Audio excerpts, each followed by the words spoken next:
Hi, my name is Kashik, and today's video is about ancient India and social life of ancient Indians. And as we have discussed earlier in earlier videos about this, तो हम अभी इसमें बात करेंगे सामाजिक जीवन की, प्राचीन भारत के सामाजिक जीवन की। ओके, सो पहला जो है समाज का जो सबसे पहला अंग होता है वो होता है परिवार। परिवार के बारे में ये है कि परिवार इस समय पितृसत्तात्मक होते थे, मीन्स उसमें पिता की भूमिका ज़्यादा महत्वपूर्ण मानी जाती थी बजाय माता की। जो सेकंड है उसमें है स्त्रियों को उचित सम्मान दिया जाता था, परंतु उन्हें संपत्ति में अधिकार नहीं दिया जाता था। और तीसरा है महिलाओं के बारे में। महिलाओं को सम्मान के साथ साथ हर चीज़ का अधिकार था, लेकिन संपत्ति का नहीं, अधिकार उन्हें नहीं दिया जाता था, लेकिन साथ में ही उन्हें विद्या अध्ययन का भी पूरा अधिकार दिया जाता था।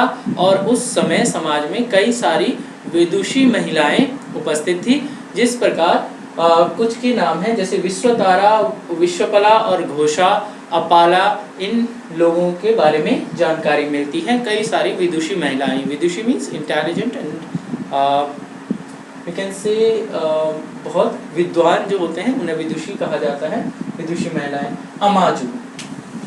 अमाजु जो है, अमाजु उन स्त्रियों को कहा जाता है जो कि जीवन भर अविवाहित रहती हैं। इस तरह का कोई भी उन्हें फोर्स नहीं किया जाता था कि विवाहित होना ही हो। कई अविवाहित स्त्रियां भी होती थी जिन्हें अमाजु कहा जाता था उस टाइम पे। और उस समय समाज में एक पत्नी विवाह था, लेकिन कुछ जो कि बहुत बड़े घर होते थे या राजा महाराजा होते थे, उनकी एक से ज़्यादा पत्नियां होती थी। लेकिन उस टाइम पे बेसिकली जो सामाजिक जो परंपरा थी वो सिर्फ एक पत्नी विवाह का था। उसके बाद आता है 3 वर्ग।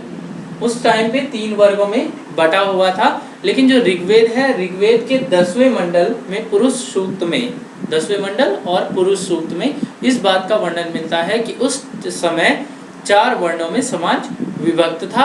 4 वर्णों में पुरुष सूक्त में यह बताया गया है 4 वर्ण कि जो मस्तिष्क है, मस्तिष्क से ब्राह्मण की उपज हुई थी, और जो वो बाहु है उनसे क्षत्रिय, और जांघ से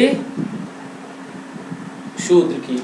और इसी तरह से 4 वर्ण बटे हुए थे।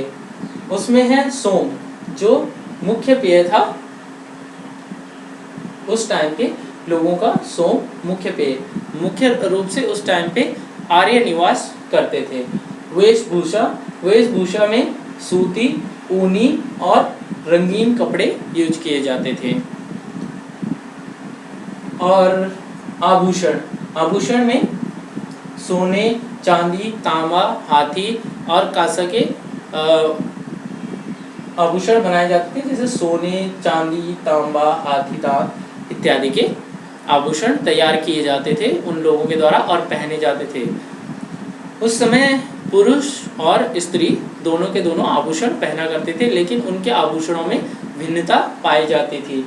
मनोरंजन के साधन, मनोरंजन वो जैसे संगीत, नृत्य और वादन, चौपड़, शिकार और अश्वधावन मीन्स घोड़े की दौड़, हॉर्स रेस इत्यादि वो काम किया करते थे मनोरंजन के साधनों के तौर पर। इन चीज़ों को उपयोग किया करते थे।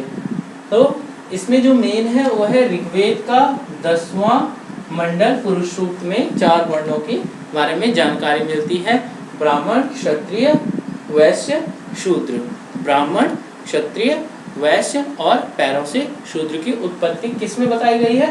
पुरुष सूक्त में, ऋग्वेद के 10वें मंडल में। तो इस वीडियो में हमने बात की है प्राचीन भारत के बारे में। हम आगे वीडियोस में बात करेंगे प्राचीन भारत के सामाजिक जीवन और धार्मिक जीवन के बारे में। सब्सक्राइब करें इस चैनल को, and hope this video will be helpful to you. Bye bye.